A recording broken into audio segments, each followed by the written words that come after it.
Hi students and welcome in our next video of social science, the earth our habitat textbook in geography for class 6th. We are learning 5th chapter of this textbook, major domains of the earth.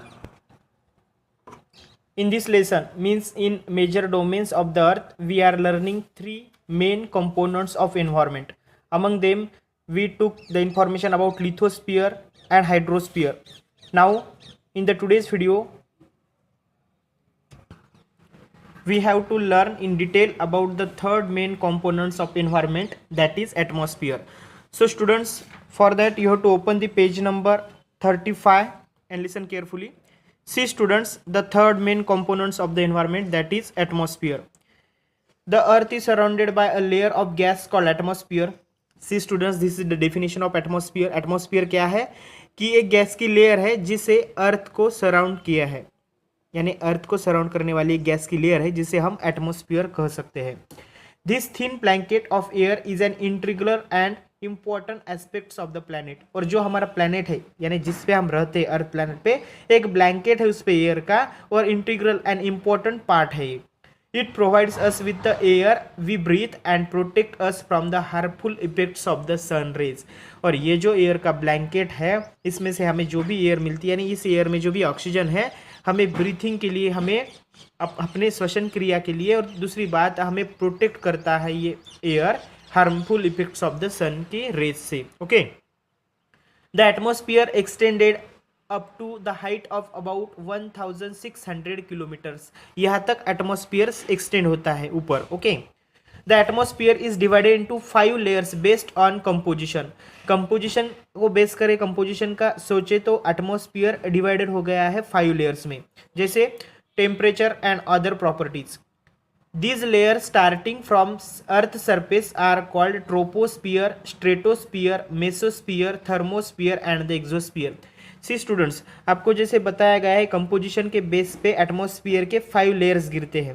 तो जैसे हम अर्थ के ऊपर ऊपर जाए, अर्थ का जो भी एरिया है उस एरिया से जैसे ऊपर जाए तो सीरियली फर्स्ट नंबर आता है ट्रोपोस्फियर, सेकंड ट्रेटोस्फियर, उसके बाद मेसोस्फियर, थर्मोस्फियर और लास्ट जो आता है ऊपर का exosphere. These are the 3 layers of atmosphere. Okay, the atmosphere is composed mainly of nitrogen and oxygen. पूरा एटमॉस्फेयर कंपोज हुआ है ऑक्सीजन एंड नाइट्रोजन से. यानी जो भी एटमॉस्फेयर है, जो भी एयर है, एयर में ज़्यादा क्या है, नाइट्रोजन है और ऑक्सीजन है. यानी बच्चों 78% नाइट्रोजन है और 21% ऑक्सीजन है. Nitrogen 78%, oxygen 21% and other gases like carbon dioxide, argon and other comprise 1% of volume. यानी देखो बच्चों, जो भी 100% का जो भी आपको प्रिपोर्शन बोला है तो उसमें से 78% नाइट्रोजन है, उसके बाद 21% ऑक्सीजन है, यानी पूरा हो गया 99%. और जो 1% वॉल्यूम बचा है इस एटमॉस्फेयर का, उसमें क्या आता है, तो उसमें कार्बन डाइऑक्साइड, दूसरी बात ये आर्गन और अदर जो गैसेस है वो आते हैं. Okay, oxygen is the breath of life while nitrogen helps in the growth of living organisms. Oxygen तो ब्रीथ है, लाइफ का यानी श्वास है. ऑक्सीजन के बिना हम जीवन नहीं व्यतीत कर पाते, जिंदा नहीं रह सकते. और नाइट्रोजन क्या है, लिविंग ऑर्गेनिज्म की ग्रोथ के लिए मस्ट है. Okay, carbon dioxide through present in minute amount carbon dioxide through present in minute amount is important as it's absorbed heat radiated by earth, thereby keeping the planet warm. देखो, आपको लगता है carbon dioxide 1% में आता है, लेकिन वो भी इंपॉर्टेंट है क्योंकि ये क्या करता है, एब्सॉर्ब करता है हीट जो भी रेडिएट होती है अर्थ की तरफ से और प्लैनेट को गर्म रखने की कोशिश करता है. It is also essential for the growth of plants की ग्रोथ के लिए भी इसका योगदान है. कौन सा gas, carbon dioxide gas. Okay, the density of atmosphere varies with height. जो भी एटमॉस्फेयर की डेंसिटी है वो वेरी बदलती जाती है हाइट के हिसाब से. ठीक है, you can see here students, 1 minute, here you have given one picture. उस पिक्चर में आपको एटमॉस्फेयर के लेयर बताए, फिगर 5.4. फर्स्ट नंबर जो भी अर्थ का हिस्सा है उससे ऊपर गए तो फर्स्ट ट्रोपोस्फियर, स्ट्रेटोस्फियर, उसके बाद मेसोस्फियर, थर्मोस्फियर और सबसे ऊपर एक्सोस्फियर आता है. ओके, नेक्स्ट पेज पे भी आपको फिगर 5.5 में आपको माउंटेनियर की फिगर दिखाई दे रही है. It is maximum at the sea level and decreases rapidly as we go up. अगर हम ऊपर ऊपर जाए तो उसकी जो भी डेंसिटी डिक्रीज हो जाती, कम हो जाती। You know that the climbers experience problems in breathing due to the decrease in the density of air. तो जो भी क्लाइंबर्स रहते हैं, ठीक है, तो उसको प्रॉब्लम्स आती है ब्रीथिंग के लिए वेली। They have to carry with them oxygen cylinders to be able to breathe at the high altitude. और जो भी क्लाइंबर्स है यानी चढ़ाऊ लोग रहते हैं, चढ़ने वाले जो भी ऐसे माउंटेनियस रीजन पे, तो उनको ब्रीथिंग करना बहुत ही यह होता है, प्रॉब्लमेटिक होता है, क्योंकि डेंसिटी एयर की जैसे जैसे ऊपर जाए वैसे डिक्रीज हो जाती है। तो उनको क्या करना पड़ता है, साथ में ऑक्सीजन के सिलेंडर्स कैरी आउट करना पड़ता है, लेके जाना पड़ता है हाई एल्टीट्यूड को। The temperature also decreases as we go upward. Upward जाएंगे तो टेम्परेचर भी डिक्रीज होता है। The atmosphere exerts pressures on the earth. Atmosphere क्या करता है, एटमॉस्फियर अर्थ पे प्रेशर एक्सर्ट करता है, दाब देता है। Okay, this varies from place to place. ये हर एक प्लेस में अलग अलग होता है एटमॉस्फियर, ठीक, जो भी एटमॉस्फियर है, एटमॉस्फियरिक प्रेशर है, वो अलग अलग होता है। Some areas experience high pressure and some areas low pressure. कुछ एरियाज में हाई प्रेशर लगेगा तो कुछ एरिया में आपको लो प्रेशर लगेगा। Air moves from high pressure to low pressure. और ध्यान में रखना है हमें ये कि एयर कैसी ऑलवेज मूव होती है, high pressure to low pressure. Moving air is called wind. Wind की डेफिनेशन ये भी इंपॉर्टेंट है बच्चों, आ सकती है एग्जाम में आपको, व्हाट इज विंड। तो moving air is called wind. Okay, then see students, यहाँ पे आपको फिगर 5.6 में द बायोस्फीयर बताया है। बायोस्फीयर का पूरा पिक्चर दिखाया है, you have to observe this picture. तो बायोस्फीयर क्या है बच्चों, सी सबसे पहले हमें जो भी हमने मेन डोमेन्स ऑफ द अर्थ, इस चैप्टर तो वही देख रहे हैं हम, तो इसमें जो भी हमने जो भी main components of the environment देखे थे, तो उसमें सबसे फर्स्ट कौन सा देखा था, यस लिथोस्फीयर देखा था। तो ये जो भी आपको एरिया नजर आ रहा है लिथोस्फीयर, यानी जो भी लिविंग वर्ड्स का जो भी रहने का ठिकाना है, ये जो भी माउंटेनियस रीजन्स जो भी आपको हिल्स देख रहे हैं, तो ये लिथोस्फीयर का एरिया है।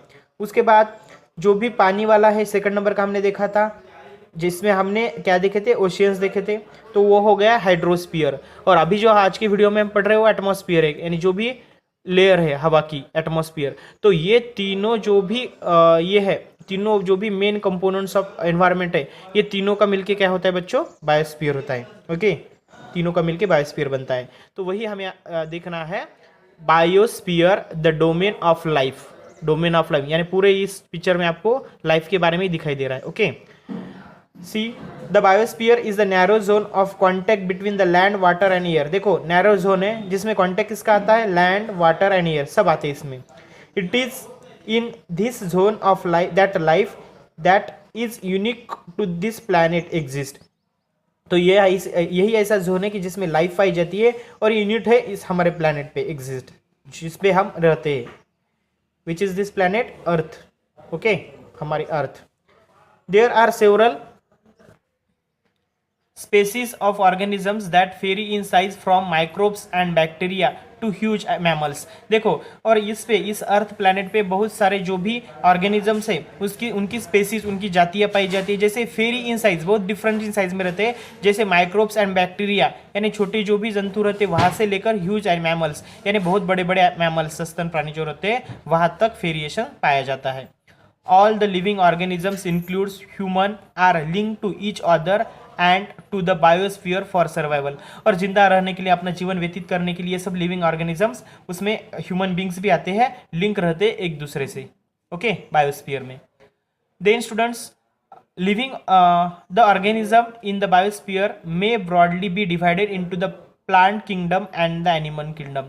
देखो, हमने सिर्फ बायोस्फीयर की इंफॉर्मेशन देखी। बायोस्फीयर में क्या आता है, बायोस्फीयर में लिथोस्फीयर, हाइड्रोस्फीयर, एटमॉस्फीयर तीनों का मिलके एक नैरो जोन हो गया बायोस्फीयर। अभी बायोस्फीयर के 2 टाइप्स आपको बताए गए, 2 पार्ट्स बताए गए, उसको 2 पार्ट्स में डिवाइड किया गया बायोस्फीयर को, animal kingdom and plant kingdom. Okay, the 3 domain of the earth interact with each other and affect each other in some way to the other. Interact होते हैं एक दूसरे से, एक दूसरे का अफेक्ट होता है, परिणाम गिरता है उनका। For example, cutting of forest for fulfilling our needs for wood और clearing land for agriculture may lead to fast removal of soils from slopes. जैसे हम फॉरेस्ट को कट करते हमारे नीड्स फुलफिल करने के, जैसे हमें लकड़ी चाहिए, हम फॉरेस्ट जमीन को क्लियर करते हैं, यानी वहाँ के जो भी पेड़ जो है उनको निकालते हैं, ज़मीन को क्लियर कर दे एग्रीकल्चर खेती करने के लिए। तो इससे क्या होता है, फास्ट क्या होता है, सॉइल का रिमूवल होता है, सॉइल कम होती है वहाँ की स्लोपी एरिया पे। ओके, सिमिलरली अर्थ सरफेस में be change due to natural calamities like earthquake. वैसे ही जैसे हम करती ह्यूमन बींग से एक्शन, वैसे भी जो भी नेचुरल कैलामिटीज नैसर्गिक आपत्ति है जैसे अर्थक्वेक, तो उससे क्या होता है, अर्थ की सरफेस चेंज हो जाती है पूरी। For example there could be submergence of land as happen in the case of tsunami recently, जैसा सुनामी हुआ था, सुनामी जो आया था ना वो तूफान। Parts of Andaman and Nicobar island were submerge under water, तो पूरे ये जो भी पार्ट्स थे अंडमान और निकोबार आइलैंड के तो पूरे सबमर्ज हुए थे under the water. Discharge of waste material into lakes and rivers makes the water unsuitable for human use. और जो भी डिस्चार्ज करते हैं, वेस्ट डालते हैं जो भी लेक्स में रिवर्स में, तो उससे क्या होता है, वाटर अनसुटेबल रहता है, वाटर अच्छा नहीं रहता है ह्यूमन बींग्स के यूज के लिए। It also damages other forms of life, और इससे जो भी अदर फॉर्म्स ऑफ लाइफ यानी ह्यूमन बींग छोड़ के जो भी अदर लिविंग वर्ल्ड है तो उनको भी इससे प्रॉब्लम्स क्रिएट होते हैं। Okay, then students see last point of this chapter, emission of from industries, thermal power plants and vehicles pollute the air. जो भी इंडस्ट्री से इमिशन आता है, थर्मल पावर स्टेशन रहते हैं, प्लांट्स रहते हैं, व्हीकल्स का जो भी गाड़ियों का धुआं रहता है, इससे एयर पोल्यूट होती है, इससे क्या होता है, हवा प्रदूषित होती है। कार्बन डाइऑक्साइड जिसे हमें CO2 कहना है, is an important constituents of air, air का इंपॉर्टेंट कॉन्स्टिट्यूशन है। जैसे हमने देखा था प्रिपोर्शन ऑफ जो भी एटमॉस्फेयर, उसमें हमने क्या देखा था कि 78% क्या है, नाइट्रोजन है, 21% ऑक्सीजन हो गया, और जो 1% बचे उसमें आर्गन अदर और क्या आता है, कार्बन डाइऑक्साइड। तो ये कार्बन डाइऑक्साइड इतने कम परसेंट में होकर भी एक ऐसा है, एक मेन इंपॉर्टेंट कॉन्स्टिट्यूएंट है। Okay, but increase in the amount of CO2 leads to increase in global temperatures. लेकिन अगर इसके अमाउंट में इंक्रीज हुआ तो क्या होता है, इंक्रीज होता है ग्लोबल टेम्परेचर, यानी जिसे हम जागतिक तापमान वाढ़ करते ना कहते हैं वो। This is term as global warming, उसे हम ग्लोबल वार्मिंग कहते हैं। Last year in class 5th we saw about this global warming. Okay, there is thus a need to limit the use of resources of the earth to maintain the balance of nature between domains of the lithosphere, the atmosphere and the hydrosphere। इसीलिए जो भी अर्थ के domain है, lithosphere, atmosphere, hydrosphere, इनका balance maintain करने के लिए हमें क्या करना चाहिए, एक लिमिट उसकी है उसको नीड करना चाहिए हमें, यानी रिसोर्सेज को अच्छे से यूज करना चाहिए। Okay, in this way students we completed our this lesson that is the major domain of the earth, and the exercise of this lesson I will send you through PDF. You have to write down all the question answers in your copies. Okay.